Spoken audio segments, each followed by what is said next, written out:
그레이스교에서 진행하는 기독교 고전 매일 읽기 프로젝트 성 어거스틴의 고백록 제10권 기억의 신비 35장 안목의 정욕 호기심의 유혹. 이런 유혹 이외에도 다른 유혹이 있습니다. 이것은 내가 이때까지 언급한 것보다 더 위험합니다. 육신의 정욕은 모든 감각의 즐거움과 쾌락의 추구를 충족시켜 주려고 합니다. 만일 사람들이 그것의 노예가 되면 그들은 당신으로부터 멀리 떨어져 나와 망하게 됩니다. 이것 이외에도 우리에게는 다른 유혹이 있으니 그것은 우리 영혼이 유욕의 쾌락을 얻으려고 하기보다는 감각을 통하여 어떤 경험을 얻으려고 하는 허망한 호기심입니다. 이 호기심은 학문과 지식이라는 미명의 가면을 둘러쓰고 있습니다. 그런 지식은 주로 오관 중에서도 눈을 통해서 얻어지는 것이므로 성서에서는 이것을 가리켜 안목의 정욕이라고 부릅니다. 왜냐하면 본다는 것은 특별히 눈의 기능이지만 우리가 다른 감각 기관을 통하여 지식을 획득하는 경우에도 이 본다는 단어를 적용해 쓰기 때문입니다. 그래서 우리는 얼마나 번쩍이는지 들어라, 얼마나 환한지 냄새 맡아라, 얼마나 빛나는지 맛보아라, 혹은 얼마나 번쩍이는지 만져라고 말하지 않습니다. 우리는 이 모든 경우에 보다라는 동사를 써서 말합니다. 따라서 우리는 눈으로 볼 수 있는 것에 하나여만 얼마나 빛나는지 보라고 말하지 않고 넓혀서 어떻게 들리는지 보라, 어떠한 냄새가 나는지 보라, 얼마나 단단한지 보라고 말합니다. 그러기에 내가 위에서 말한 바와 같이 감각적인 경험을 통틀어 안목의 정욕이라 말하는 것입니다. 왜냐하면 본다는 것은 주로 눈의 기능에 속하는 것이지만 다른 감각들이 지식을 획득하는 데 관계되어 있을 때는 우리는 유비를 써서 본다는 말을 다른 감각에도 적용해 말하기 때문입니다. 이 점에서 우리는 감각을 통해서 추구하는 쾌락과 호기심의 차이를 쉽게 구별할 수 있습니다. 쾌락은 보기 좋고 듣기 좋고 냄새 좋고 맛 좋고 부드러워 만지기 좋은 것을 추구하지만 호기심은 새로운 경험을 얻으려는 것이 목적이어서 때로는 전자와 정반대의 방향으로 가기도 합니다.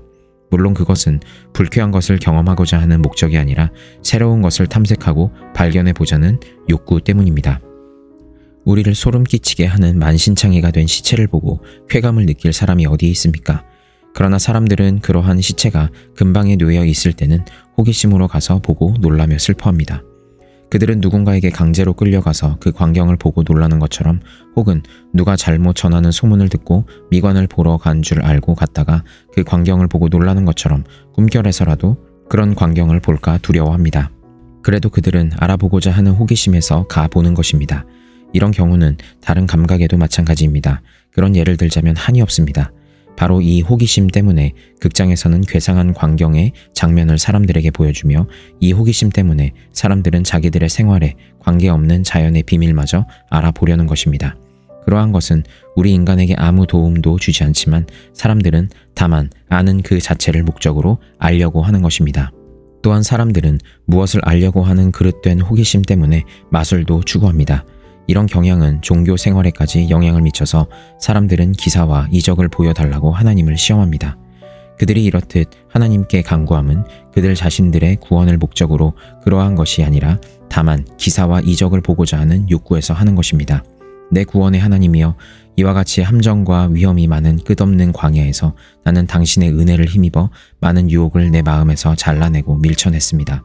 그러나 이런 종류의 많은 시험은 아직도 내 생활의 주변에서 와글거리고 있으니 내가 어찌 그것들에게 흥미를 갖도록 자극을 받지 않는다고 또는 그것들을 탐하는 욕구가 없다고 감히 말할 수가 있습니까?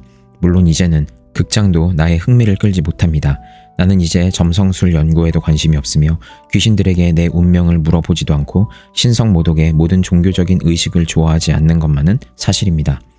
내가 겸손과 충성을 다 바쳐서 섬기는 나의 주 하나님, 그러나 나의 원수는 온갖 흉계와 암시로 나를 죄어 당신에게 어떤 기적을 구하라고 합니다. 우리의 왕이 되신 그리스도와 순결하고 정결한 우리 본향 예루살렘의 이름으로 구하오니 내가 그러한 생각에 동의하려는 가능성을 나에게서 아주 멀리 더 멀리 떠나게 하소서.